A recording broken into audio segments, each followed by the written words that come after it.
Bem-vindo ao Congresso Florestal Brasileiro. Após quase 20 anos desde a última edição, o Congresso Florestal Brasileiro retorna sua programação com importantes contribuições para o setor florestal e para a sociedade brasileira. Nessa edição, o tema central será Inovações, Desafios e Oportunidades para o Uso Sustentável, a conservação das florestas brasileiras e o desenvolvimento social.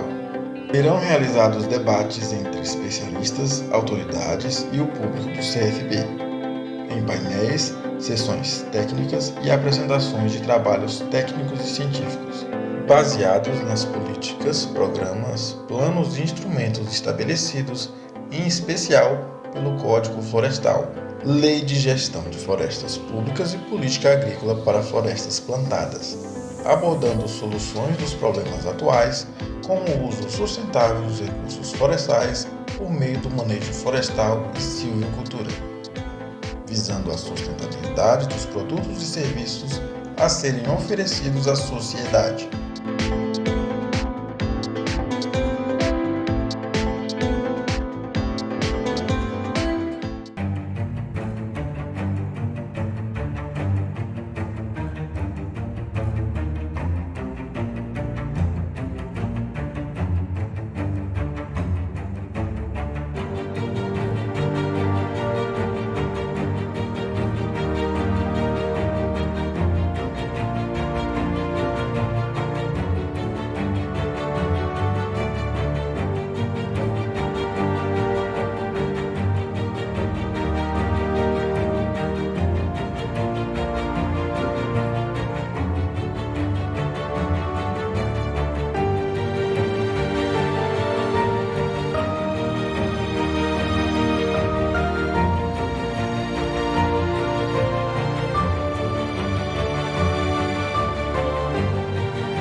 Bom, então nós vamos dar prosseguimentos. Obrigada, Milton, pelas palavras. O nosso próximo palestrante, ele já está entre nós, ele também vai fazer a transmissão no formato virtual. Nós vamos falar com o engenheiro florestal Virgílio Viana. Ele é graduado pela Exalc USP, é PhD por Harvard e pós-doutor em desenvolvimento sustentável pela Universidade da Flórida. É o atual superintendente-geral da Fundação Amazônia Sustentável, a FAS, e foi professor do Departamento de Ciências Florestais na Exalc USP entre 89 e 2009. Tem dezenas de livros e artigos publicados no Brasil e no exterior. Foi o primeiro secretário de Meio Ambiente e Desenvolvimento Sustentável do Estado do Amazonas. E, atualmente, ele é membro do grupo de trabalho sobre ética da Pontifícia Academia de Ciências do Vaticano, Sínodo da Amazônia, que foi citado pelo Milton agora há pouco. Por favor, Virgílio, você nos escuta? Está tudo ok aí com a sua transmissão? Olá, boa tarde. Eu escuto bem, só preciso que a apresentação atual saia para que eu possa entrar com a minha. Acho que agora saiu. Deixa eu ver se eu preciso sair totalmente a apresentação para que eu possa compartilhar a tela, senão ela não permite.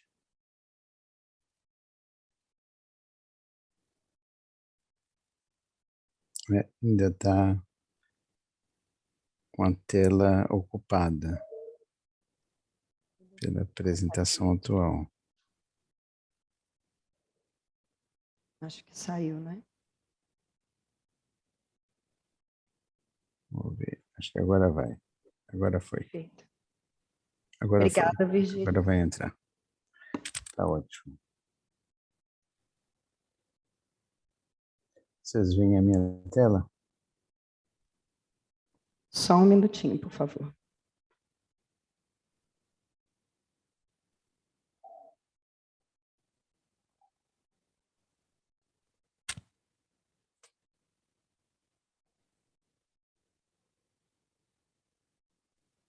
Prontinho, Virgílio, pode prosseguir. O pessoal do plenário presencial aqui no CREA também está conseguindo enxergar já. Então, tá ótimo. Bom, então agora formalmente, boa tarde a todas e a todos. Queria agradecer em nome do Pedro aí o convite para estar participando desse evento. Já participei em muitos congressos nossos de engenharia florestal no passado, e é um prazer estar de volta aí com o grupo. Eu vou abordar o tema do manejo florestal desde uma perspectiva da atuação que hoje me ocupa a maior parte do tempo, que é à frente da Fundação Amazônia Sustentável. E vou olhar o manejo florestal dentro de uma perspectiva que eu chamo de abordagem sistêmica, ou seja, não olhar apenas para a floresta com os produtos florestais madeireiros, não madeireiros e serviços ambientais e ecossistêmicos, olhar de maneira mais ampla, eu chamo de abordagem sistêmica. E aproveito para compartilhar que tem um artigo que eu publiquei esse ano na revista do IPEA, que se chama Tempo do Mundo, que detalha isso de uma maneira mais aprofundada. O cenário muito rápido aqui, só para colocar o contexto: a gente vive um contexto de explosão do desmatamento. Houve uma redução entre 2004 e 2012 na Amazônia como um todo, e de lá para cá a gente saiu de 27 para 4, e agora fomos de 4 para 13, em números grosseiros, né? 13 mil quilômetros quadrados por ano.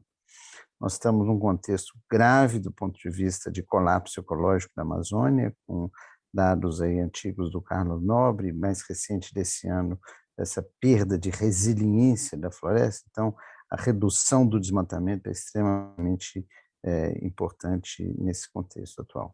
E isso tem muito a ver para o Brasil, porque nós dependemos muito disso aqui, que é um fluxo de umidade, que nessa animação da NOAA, hora by hora, dia a dia e mês a mês, mostra o fluxo de vapor d'água, e nesse ponto aqui do Brasil, aqui a gente tem o centro-sul do Brasil, que depende em grande medida da umidade que vem da Amazônia, ou seja, o desmatamento é algo que afeta contrariamente o interesse nacional. Com o colapso das florestas da Amazônia, nós temos um risco seríssimo de abastecimento de água urbano, um risco seríssimo para a produção agropecuária, que depende de chuvas, e um prejuízo relevante para a geração de energia elétrica. Então, um ponto que eu queria dizer aqui nessa parte introdutória da minha fala é que a gente vive um momento extremamente crítico na Amazônia, com o aumento do desmatamento de uma forma muito acelerada, e isso afeta o interesse nacional. Então, é nesse contexto que eu acredito que a gente tem que ver aí o tema do manejo florestal. Nós precisamos, na verdade, sair de uma trajetória de desenvolvimento baseada no desmatamento para uma trajetória baseada na floresta em pé. E como fazer isso? E aí eu vou definir o meu escopo de debate hoje aqui com vocês, nesse universo do mundo das populações tradicionais e os povos indígenas. Então, estou falando basicamente de reservas extrativistas, reserva de desenvolvimento sustentável, florestas nacionais, florestas estaduais e terras indígenas, né? Então, para esses territórios, onde a presença humana é algo extremamente relevante, o engenheiro florestal do futuro, por assim dizer, e dos dias atuais, por consequência, ele deve pensar de uma forma ampla.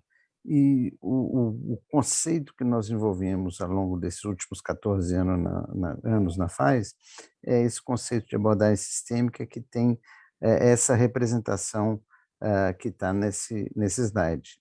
Do lado externo dessa mandala são os 17 Objetivos do Desenvolvimento Sustentável, que já acabaram de ser abordados aqui nessa sessão.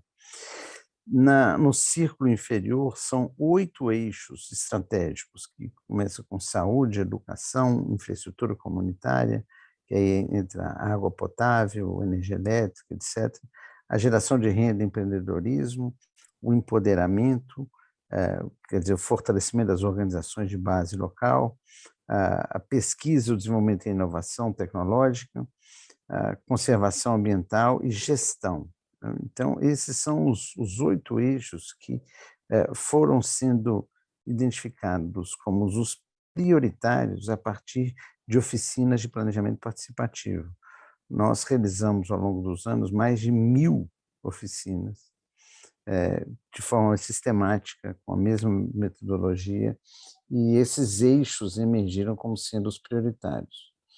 No centro da estratégia de ação tem 2 componentes, um é o desenvolvimento humano e o outro é o fomento à bioeconomia.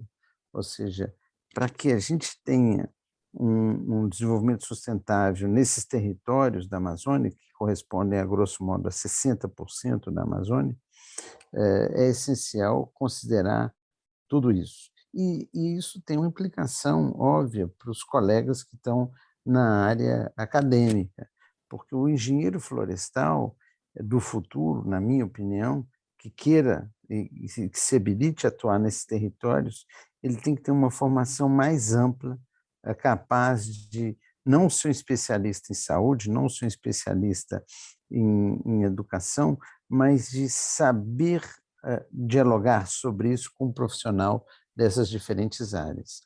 Então, é muito importante que a gente repense o currículo, a estrutura curricular, e para aqueles que já estão no mercado, que eles façam processos de atualização profissional que permitam ter essa visão holística, que é uma outra palavra que pode ser usada para essa abordagem sistêmica. Essa é o detalhamento disso, como eu falei, isso está disponível nesse artigo na revista do IPEA, Tempo do Mundo. Eu vou abordar aqui de uma maneira bem sintética. E esse conceito de abordagem sistêmica é que a gente não deve focar só numa coisa, né? E o tradicional do engenheiro florestal é focar no incremento médio anual, né? No crescimento volumétrico da floresta, e esquecer do resto. Então, essa fala da Angela Davis, que foi uma grande ativista, é reconhecer que existem muitas frentes, e essa abordagem sistêmica é um desafio intelectual, inclusive de como representar isso de uma forma gráfica, mas o fato é que a gente não pode esquecer que se o morador daquela floresta não tiver água potável, ele vai ter verminose. Tendo verminose, ele não vai desempenhar no trabalho florestal ou pesqueiro da mesma forma. Então, a água potável, portanto, é um ponto fundamental. Da mesma forma que o acesso à internet, da mesma forma que a energia elétrica e etc, etc. Eu acabei fazendo uma definição dessa abordagem sistêmica que reflete esse acúmulo de experiências que nós temos feito aqui na Fundação Amazônia Sustentável. Então, eu defino a abordagem sistêmica para esse contexto da Amazônia Profunda como uma metodologia capaz de conjugar conceitos de diferentes ciências, para permitir a compreensão da complexidade da realidade e a estruturação de estratégias para que os programas e projetos de desenvolvimento sustentável estejam embasados na compreensão dessa complexidade. A ideia é baseada num conceito de que um determinado território ou determinada estrutura social tem muitas dimensões, muitas facetas, e que elas precisam ser todas entendidas e enfrentadas, né, com diferentes ferramentas das diferentes ciências, dentro de uma visão holística que nos permita orientar a ação ao longo do tempo, né, por meio de programas, projetos, etc. Não significa que tudo isso, todas as dimensões, tenham que ocorrer simultaneamente. A priorização em cada território deve ser feita de forma participativa, mas é como se a gente levasse a cada processo de gestão participativa um cardápio amplo de prioridades, que envolve basicamente tudo. E, em função da prioridade daquele território, o agente do desenvolvimento florestal, do desenvolvimento sustentável, ele tem que ser capaz de mobilizar os recursos para fazer com que aquela prioridade daquela localidade possa ser atendida. E, então, feito esse brevíssimo marco conceitual e teórico, eu vou levar aqui compartilhar um pouco da experiência da FAIS, da Fundação Amazônia Sustentável. Essa é a nossa sede em Manaus. Nós, há 2 anos, somos autossuficientes em energia solar, então a gente gera mais, na verdade, do que a gente consome. E o nosso foco são comunidades como essa, são comunidades ribeirinhas à margem do Rio Negro, são comunidades que variam entre 20 a 30 famílias, e o desafio é fazer prosperidade dessas comunidades. A atividade florestal é uma parte importante, outras atividades que são correlatas, como é o caso da pesca, como é o caso do turismo, fazem parte da economia, a agricultura também, assim como a atividade madeireira e florestal não madeireira. Uma das estratégias nossas é o investimento em unidades de educação, são centros de educação, a gente chama, tem o período de mini-universidades. Nós construímos 9 dessas estruturas, e espalhadas, né, dentro da floresta, partindo da ideia de que a gente tem que investir na formação dos jovens, para que os jovens não emigrem para as cidades e, com isso, possamos evitar a drenagem de cérebros. E a boa notícia é que isso está acontecendo. Nós fizemos isso com uma teoria da mudança, e essa teoria da mudança tem 2 principais objetivos, que é a erradicação da pobreza e a conservação da floresta, e a educação é parte importante disso.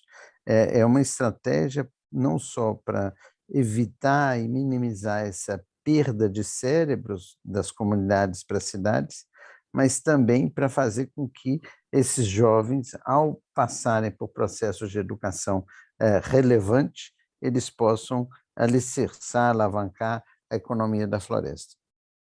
Nós fizemos dezenas de cursos, e agora nós estamos entrando com um curso de nível universitário, já estamos com 2 cursos em andamento no meio da floresta, fazendo com que os jovens, sem sair das suas comunidades, possam ter acesso à educação de nível superior agora, mas antes disso fizemos com acesso ao nível de 2º grau e ao nível pós-médio, né, o ensino médio e o ensino pós-médio. E isso tem tido um impacto gigantesco na melhoria das cadeias produtivas florestais. A estratégia nossa para combater o desmatamento é um slogan antigo que foi desenvolvido no Amazonas por nós, na época que estávamos à frente da Secretaria de Meio Ambiente e Desenvolvimento Sustentável do Amazonas, que é fazer a floresta valer mais em pé do que derrubada. Esse slogan foi depois popularizada para outras regiões do Brasil e hoje, felizmente, é dito como se fosse um novo paradigma, né? Então, o fazer a floresta valer mais em pé do que derrubada vai desde do produto florestal não madeireiro, e que, na nossa visão, no caso da Amazônia, inclui o peixe, porque o peixe ele passa metade do ano dentro da floresta. Os rios inundam e as florestas de igapó recebem o peixe que é um animal silvestre, portanto, a maior parte do ano. Em outras partes do Brasil, a gente trataria isso como um animal silvestre, como se fosse uma paca, um tatu, e etc., né? Essa é uma foto do pirarucu. A segunda parte da nossa estratégia é cuidar das pessoas que cuidam da floresta. Para que a gente tenha o desenvolvimento integral, nós temos que ter esse olhar do todo. Então, aí o enfoque humano é muito importante.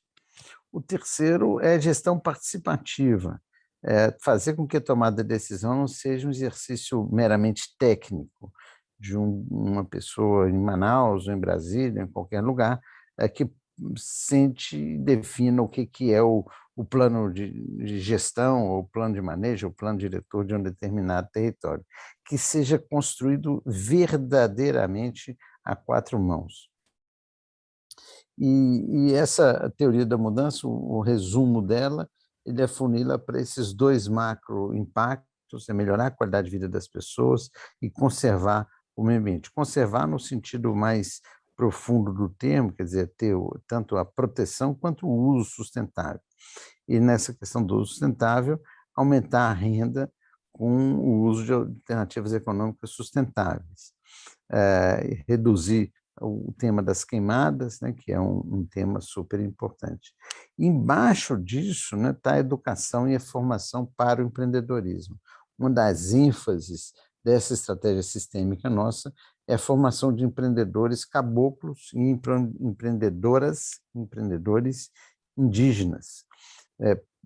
E tem resultados excelentes de jovens que conseguiram abrir os seus negócios, pessoas que deixaram a atividade de extração ilegal de madeira e passaram a fazer ou manejo florestal de forma sustentável, ou mudando de ramo de atividade para turismo, por exemplo, de base comunitária. Nós temos como estratégia de implementação disso 4 eixos, o pilar clássico da sustentabilidade, que é o ambiental, social e econômico, e governança. Vou passar aqui bem rapidamente, né, como essa estrutura programática foi montada, são essas agendas com eixos, programas e subprogramas. Na agenda ambiental, são 7 eixos: monitoramento, conservação da biodiversidade, o tema de poluição. É impressionante que a gente tem muito pouca ênfase, historicamente, à questão das águas, né, na Amazônia, no Brasil inteiro. Aliás, esse é um dos grandes entraves do desenvolvimento sustentável do Brasil. Então, a questão do tratamento do resíduo é super importante, assim como a gestão de resíduos sólidos, né? Aqui algumas imagens disso: acima o manejo do pirarucu, à direita um mapa, né, de gestão do território, gestão de resíduos sólidos. Na agenda econômica, a gente tem ênfase para a questão do microcrédito, para a educação empreendedora, tem um hub de economia verde da Amazônia. E aqui algumas ilustrações disso. À direita embaixo é farinha Guarini, orgânica e empacotada na origem, com isso aumentando o valor da produção. A incubadora de negócios, nesse slide à esquerda, embaixo, é a produção de óleo de andiroba, com desenvolvimento de novas tecnologias capazes de fazer com que o óleo tenha menor acidez, tenha maior pureza e, portanto, maior valor. A questão do pirarucu, que a gente conseguiu basicamente sair de 3,50 para 10,50 o quilo do pirarucu, ou seja, triplicando o valor pago ao produtor. Então, tem todo um trabalho de apoio aos empreendedores e fazendo com que isso resulte numa remuneração maior dos manejadores de pirarucu. O trabalho nosso envolve muitas cadeias produtivas. As principais cadeias são essas 12, o açaí, a farinha, pirarucu, o turismo de base comunitária, artesanato, banana, castanha, guaraná, óleos vegetais, cacau, agricultura familiar como um todo para segurança alimentar e o manejo florestal para a produção de madeira. Eu falei dos números do pirarucu, né? Esse slide de 3,50 para 9,80 foi na safra passada, essa safra aqui já deu 10,50, então a gente está investindo muito na desintermediação das cadeias produtivas. Esse é um trabalho que envolve 2.000 famílias. Aí tem uma outra definição que também foi necessária construir ao longo da caminhada, porque tem uma discussão grande sobre bioeconomia. Agora, é necessário separar o que é bioeconomia como um todo da bioeconomia amazônica. E a definição que a gente desenvolveu ao longo do tempo é a bioeconomia baseada na biodiversidade nativa, ou seja, o nosso foco é aquilo que está relacionado à nossa biodiversidade. Então, nós não estamos falando da bioeconomia da soja, nem a bioeconomia do boi Nelore, e etc. Estamos falando dessa bioeconomia que inclui também o turismo, inclui também os serviços ambientais e que está relacionado com esse conceito de envolvimento sustentável, que também é um conceito muito importante para a nossa estratégia de ação. Na agenda social, nós temos aí uma parceria com o governo do estado para implantar o programa Bolsa Floresta, que agora entra numa nova etapa, e que vai, inclusive, ter uma mudança de formato, mas é um programa que teve um grande sucesso na redução do desmatamento, é o maior programa de pagamento por serviços ambientais em áreas tropicais do mundo, então é um programa relevante, numa área de 11 milhões de hectares, agora vai passar para 14 milhões de hectares. Todo um trabalho de cidadania voltado para o combate à prostituição de meninas, tráfico de pessoas, e, enfim, todo o tema de direitos, né, questão de gênero, proteção da mulher, e etc., que é parte muito estratégica, a questão do empoderamento, fortalecimento das organizações de base social. Na infraestrutura, essa foto tem uma imagem de uma caixa d'água, com a rede de distribuição de água. Temos também investido muito no tema de energia solar, e que é uma revolução que está ocorrendo na Amazônia, muito positiva. A educação para a sustentabilidade, que é um programa voltado para mudar profundamente e radicalmente o ensino público, que infelizmente dá muito pouca atenção para a nossa biodiversidade. As escolas, historicamente, não dão aula sobre as espécies madeireiras, nem para as espécies não madeireiras, nem para a fauna, nem para... Enfim, então nós estamos colocando em parceria com o governo, os governos estaduais, isso dentro das grades curriculares, com o programa de formação de professores, etc. É um programa de saúde muito baseado na telesaúde, com energia solar e conectividade pela internet. Na Aliança Covid chegamos a 7.500 comunidades. Aqui um pouco dessas imagens, o pessoal está fazendo curso universitário de pedagogia, agora o curso de turismo, telesaúde, infraestrutura, exames de Covid. E o nosso foco estratégico é esse, é formar pessoas para protagonizar o desenvolvimento sustentável da Amazônia. E tivemos aí a honra e o privilégio de ganhar um prêmio da Unesco, que anualmente é dado em Paris. Em 2019 fomos agraciados com esse prêmio. Eu já mostrei essa foto antes. É uma estrutura, né, que, como eu disse, nós temos 9 iguais a elas, e aí esses ODS embaixo se relacionam com aquilo que nós temos feito, que tem relação com os vários ODS, localização desses núcleos. Aqui são os dados de aumento de renda, e ao longo de 2019 até 2019, nós fizemos 3 medições, o ano que vem faremos a quarta. Houve um aumento da renda que saiu, a grosso modo, do amarelo, da ordem de 300, para o roxo, na ordem de 900. Então, houve um aumento de 202% nos diferentes territórios que foram monitorados. Houve uma redução do desmatamento em 43%. E nesse ano passado, que é o mais relevante, a gente teve uma redução de 55% nas áreas onde nós atuamos em relação ao ano anterior, enquanto teve um aumento nas unidades de conservação onde nós não atuamos em 28%. São algumas imagens dessas estruturas que nós temos, e aí eu queria parar por aqui, dizendo que parte dessa abordagem sistêmica só é possível constituindo um leque enorme de alianças.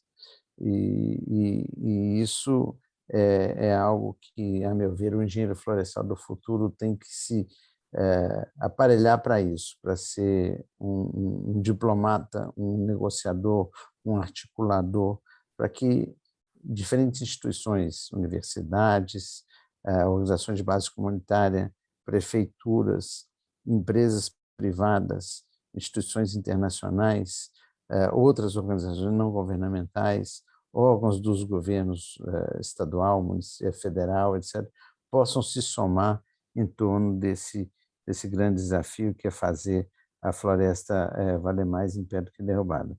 E eu queria concluir fechando aqui com esse tema da abordagem sistêmica, né?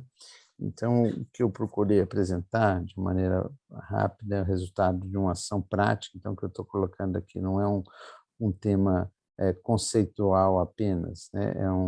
É uma estrutura conceitual baseada em ações práticas.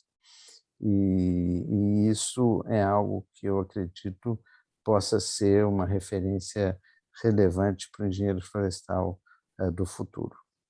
E eu paro por aqui e, mais uma vez, agradeço aí a oportunidade de compartilhar com vocês essas aprendizagens e essas lições acumuladas ao longo dos anos. Obrigado e uma boa tarde. E aproveito para pedir desculpas, eu tive aqui um problema de comunicação, eu estava achando que esse evento ia ser amanhã, eu estou nesse momento no Vaticano, estou no meio de uma sessão que eu, inclusive, estava moderando, eu saí aqui só para fazer essa contribuição com vocês e eu vou ter que me ausentar. Mas eu vejo que a Ana Euler está participando do evento e qualquer pergunta, tenho certeza que a Ana Euler responde em meu nome com brilhantismo e galhardia. Obrigado e uma boa tarde.